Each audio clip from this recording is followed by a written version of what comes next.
In the early days of April 2025, a political storm was brewing in Washington, D.C. The catalyst? A trip taken by Senator Chris Van Hollen to El Salvador.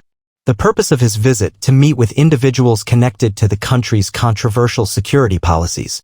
However, the specifics of his itinerary remained shrouded in ambiguity, leading to a flurry of speculation and criticism. The situation escalated when Fox News aired a segment on April 21, 2025, featuring White House Press Secretary Karoline Leavitt. During the broadcast, Leavitt expressed strong disapproval of Senator Van Hollen's trip, suggesting that his actions were not only inappropriate but also detrimental to U.S. interests. The segment, titled "Leavitt Rips Senator Van Hollen for El Salvador Trip, Shame on the Democrats," quickly gained traction, igniting debates across the political spectrum. Leavitt's primary contention centered around the senator's alleged meeting with a suspected MS-13 gang member. She argued that such an engagement, whether intentional or not, sent a troubling message about the U.S. government's stance on international criminal organizations. "It's a shame," Leavitt declared, emphasizing the potential implications of legitimizing individuals associated with violent gangs. The White House's response was swift and unequivocal. Officials distanced themselves from Senator Van Hollen's actions, reiterating the administration's commitment to combating transnational crime and maintaining strong diplomatic relations based on mutual respect and shared values. As the controversy unfolded, questions arose about the broader implications of the senator's visit. Was this an isolated incident, or did it reflect deeper divisions within the Democratic Party regarding foreign policy and international engagement? Moreover, how would this affect the U.S.'s relationship with El Salvador, a nation grappling with its own internal challenges? In the days that followed, media outlets delved deeper into the story, seeking clarity on the motivations behind Senator Van Hollen's trip and the potential consequences of his actions. The narrative was further complicated by the lack of official statements from the senator's office, leaving room for speculation and conjecture. This incident underscored the complexities of international diplomacy and the delicate balance elected officials must maintain when engaging with foreign entities. It also highlighted the importance of transparency and accountability in public service, especially when actions taken abroad can have far-reaching domestic repercussions. As the nation watched closely, the unfolding events served as a poignant reminder of the intricate interplay between politics, diplomacy, and national security. As news of Senator Van Hollen's trip to El Salvador continued to spread, so too did the backlash. The trip, which was initially low-profile, quickly turned into a national headline once Fox News reported that the Maryland senator had allegedly met with individuals suspected of having connections to MS-13. A notoriously violent gang that has long plagued communities both in Central America and in parts of the United States. Karoline Leavitt's strong condemnation of the visit didn't just resonate with conservative viewers. It struck a chord with Americans concerned about crime, border security, and the growing influence of gangs in both foreign and domestic spheres. "He gave legitimacy to criminals," Leavitt said during her Fox News appearance, her tone firm, uncompromising. "This is not diplomacy, it's recklessness. And the people of America deserve better from their elected officials." The implications of the meeting weren't just rhetorical. Homeland security experts and international relations analysts began weighing in on major networks. Some questioned the vetting process used by Senator Van Hollen's office. Others criticized the senator for what they called a soft-on-crime stance that undermines efforts to curb gang violence in the region. One former DA official called the visit tone-deaf at best and dangerous at worst. The media, sensing the weight of the issue, began pouring resources into uncovering the details. Photos and unconfirmed reports circulated suggesting Van Hollen's delegation met with individuals in areas under the control of President Nayib Bukele's security regime, a government widely criticized for its iron-fisted crackdown on gangs, but also praised by many Salvadorans for restoring a sense of order in previously lawless areas. Senator Van Hollen's office finally responded after 2 days of mounting pressure. In a short press release, the senator defended his trip as a fact-finding mission aimed at understanding the human rights implications of El Salvador's controversial anti-gang policies. He vehemently denied knowingly meeting with any gang affiliates and labeled the accusations grossly misleading and politically motivated. But the response failed to quell the controversy. The optics, as multiple commentators pointed out, were disastrous. While the senator claimed to be assessing human rights issues, many Americans felt betrayed. They saw an elected U.S. senator, someone sworn to protect the Constitution and the nation, appearing in headlines next to mentions of MS-13, a group synonymous with brutality and terror. Karoline Leavitt, during a second Fox News appearance, doubled down. This is what happens when radical Democrats go rogue. They abandon the American people's interests to align with foreign narratives. It's a disgrace. We are supposed to be exporting American values, not legitimizing violent thugs. Congressional Republicans seized the moment. Several members, including Representative Jim Jordan and Senator Tom Cotton, called for a formal ethics investigation into Van Hollen's conduct abroad. Others floated the idea of introducing a resolution censuring the senator. Meanwhile, in El Salvador, President Nayib Bukele tweeted a cryptic message referencing foreign interference wrapped in the language of human rights, a likely jab at Van Hollen's visit. Salvadoran officials remained largely quiet, not wanting to jeopardize relations with Washington but clearly annoyed by what they saw as a condescending and politically opportunistic visit. This international incident, born of a single senatorial trip, was now spiraling into a political firestorm back in the United States. And the question on many minds was simple: what exactly was Senator Van Hollen trying to achieve? As the fallout from Senator Chris Van Hollen's El Salvador visit grew more intense, Washington became a battleground of sharply divided opinions. On one side, conservatives were outraged. On the other, progressives doubled down on their defense of the senator, turning the incident into a proxy war over the United States' broader approach to foreign policy, immigration, and criminal justice. Karoline Leavitt, in her capacity as White House press secretary, remained at the center of the controversy. She became the administration's primary voice, condemning the senator's actions not only for the political symbolism it carried but also for the national security concerns it raised. Leavitt didn't mince words in her third press briefing following the Fox News video. The American people are sick and tired of their leaders going abroad to meet with individuals who have either directly or indirectly contributed to the spread of violence, drugs, and fear in our neighborhoods. This is not diplomacy, this is dereliction of duty, she declared, her voice unwavering. This strong language quickly drew a line in the sand. Conservative lawmakers rallied behind Leavitt. House Speaker Mike Johnson issued a statement expressing deep concern over the implications of the senator's meetings, while Senator Ted Cruz blasted Van Hollen on social media, saying, "Meeting with MS-13 sympathizers sends a clear message. Democrats care more about optics than safety." But Democrats, particularly members of the progressive wing, stood by Van Hollen. Senator Bernie Sanders called the attacks a political smear campaign. Representative Pramila Jayapal went further, saying Leavitt's comments were a shameful attempt to distract from real diplomacy and that fact-finding missions are critical to understanding the international consequences of hardline policies.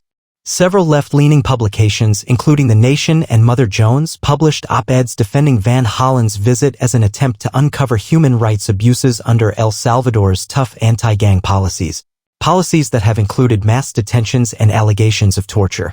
These voices argued that turning a blind eye to such tactics, even if they produce short-term security gains, undermines America's moral leadership on the world stage.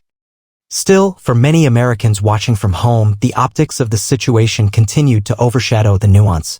Cable news was flooded with talking heads dissecting every detail. Was it appropriate for a U.S. senator to independently visit areas with ongoing criminal investigations? What kind of intelligence briefing, if any, did Van Hollen receive before departing? Who arranged the meetings, and were they vetted by State Department officials? A leaked State Department memo published by Politico added fuel to the fire.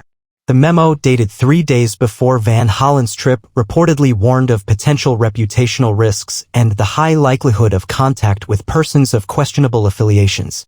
Though not explicitly naming MS-13, the implication was clear: officials had flagged concerns and the senator proceeded regardless. Meanwhile, grassroots political groups on both sides mobilized. Conservative PACs began fundraising off the controversy, blasting out email subject lines like "Dems side with gangs" and "Stop the Madness INDC." On the left, organizations like Justice Democrats framed the backlash as an attack on human rights and international accountability, encouraging supporters to stand against authoritarianism both at home and abroad. Public opinion surveys released in the wake of the controversy revealed the deep partisan divide. According to a Rasmussen poll conducted April 22 to 23, 71% of Republican voters disapproved of Van Hollen's actions, while 63% of Democrats supported his right to conduct independent diplomacy. Among independents, however, the numbers leaned negative. 54% said they disapproved, signaling potential damage for the senator's broader political image. Behind closed doors, Democratic leadership reportedly expressed frustration with Van Hollen's lack of communication ahead of the trip. He blindsided everyone, one anonymous Democratic aide told Axios. Now we're cleaning up a mess that could have been avoided with a little more coordination. For the Biden administration already navigating a tense foreign policy landscape, the timing couldn't have been worse. As the 2026 midterm cycle loomed and with President Trump seeking re-election, every international move was under scrutiny. The El Salvador incident had become a lightning rod, and it was clear that the story wasn't going away anytime soon. While the controversy boiled over in Washington, the ripples of Senator Van Hollen's trip reached deep into El Salvador, a country already navigating a complex balancing act between its war on gangs and international scrutiny of its human rights practices. President Nayib Bukele, a populist leader who enjoys strong approval ratings at home due to his crackdown on MS-13 and other criminal syndicates, was not pleased, though his public reaction was subtle. The implications of his messaging were unmistakable. In a cryptic post on social media, Bukele wrote, "There are those who travel thousands of miles to criticize what they could never fix in their own country." While the tweet never named Senator Van Hollen directly, its intent was clear. El Salvador did not appreciate being lectured by American politicians, especially those perceived to have soft stances on crime and border enforcement. Inside El Salvador, the visit sparked debates among human rights activists, political commentators, and members of the public. Supporters of Bukele's administration saw Van Hollen's presence as an affront, a foreign figure coming to criticize a policy that, for all its harshness, had restored peace to once deadly neighborhoods. "We finally walk our streets at night," said one local business owner during a national TV segment. "Now they come to tell us we're doing it wrong?" But not everyone felt that way. Local advocacy groups and international NGOs like Amnesty International and Human Rights Watch used the opportunity to amplify their concerns. They argued that Bukele's government had implemented sweeping detentions without due process and that U.S. scrutiny was both appropriate and necessary.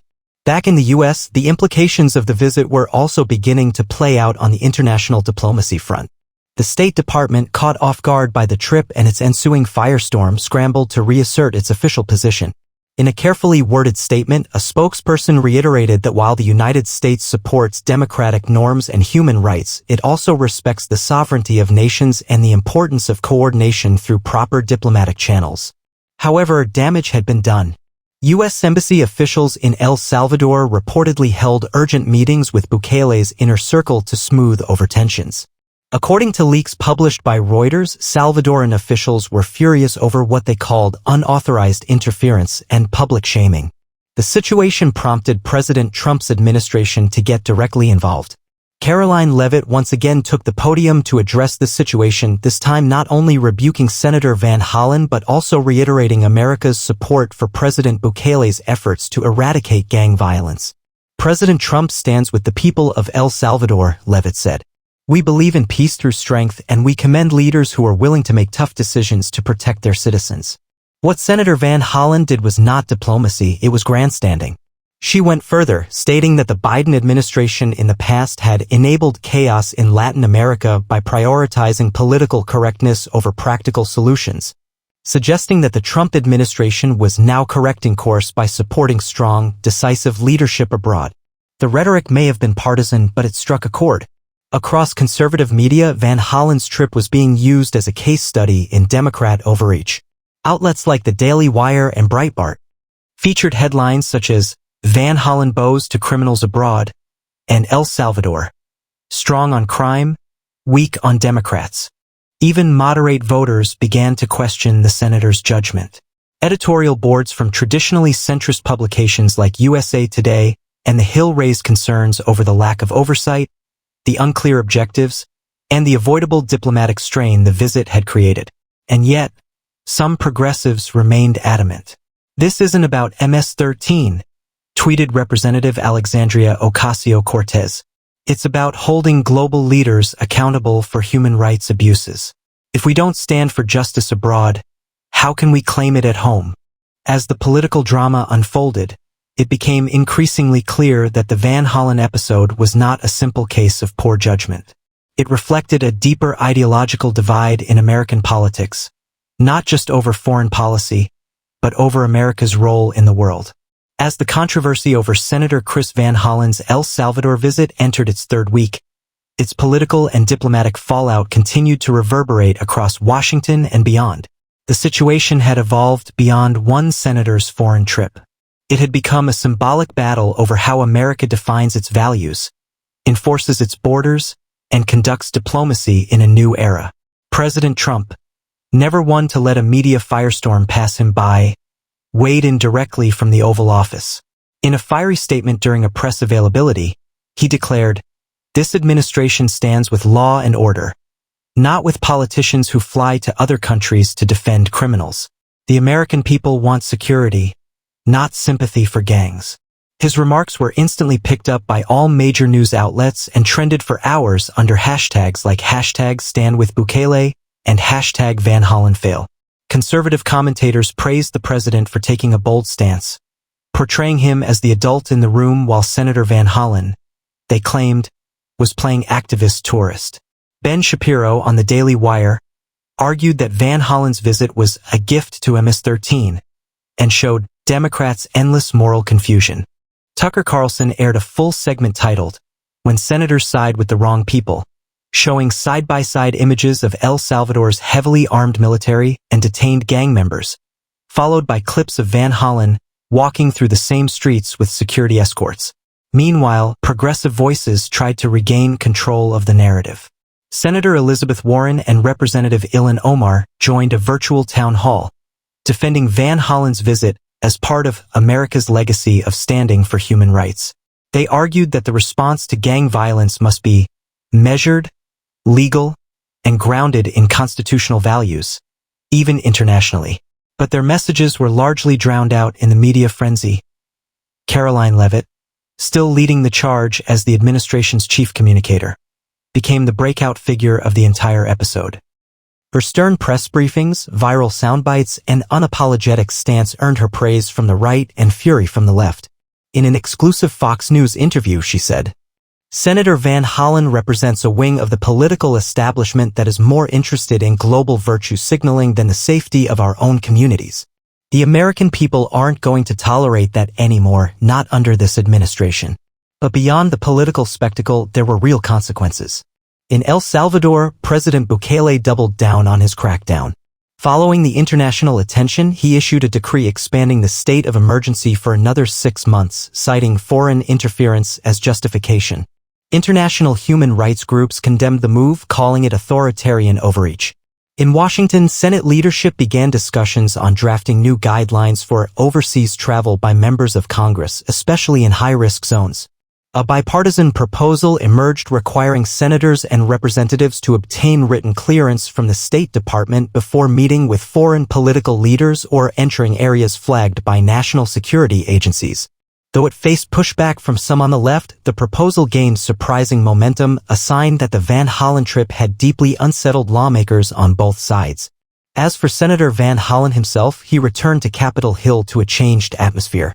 While his allies in the Senate continued to defend him, there were whispers in the corridors, concerns over whether he had jeopardized diplomatic ties or given the GOP unnecessary ammunition ahead of the 2026 midterms.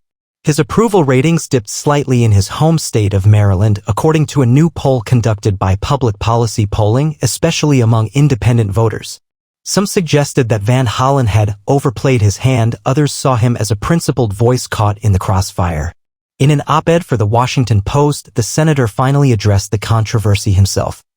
"I do not regret seeking first-hand information about the conditions facing human beings in El Salvador. But I do recognize that my actions have caused confusion and concern, and for that, I accept responsibility. Going forward, I will work closely with my colleagues and the administration to ensure we remain united in our diplomatic approach." The gesture did little to calm the storm. In the eyes of many conservative Americans, the damage was done. And for progressive Americans, it was a reminder of how fragile moral leadership can be in today's polarized political climate. Ultimately, the entire episode, from the visit to the backlash, revealed deep fractures in American political identity. Was the U.S. a nation of human rights crusaders or a fortress protecting its borders?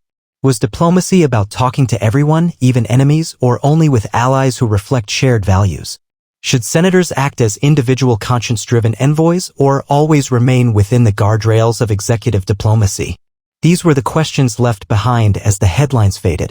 And though the news cycle moved on, the story of Van Hollen's controversial El Salvador trip remained a case study, one destined to be analyzed in political science classrooms, foreign policy think tanks, and campaign strategy meetings for years to come. One senator, one trip, a nation divided.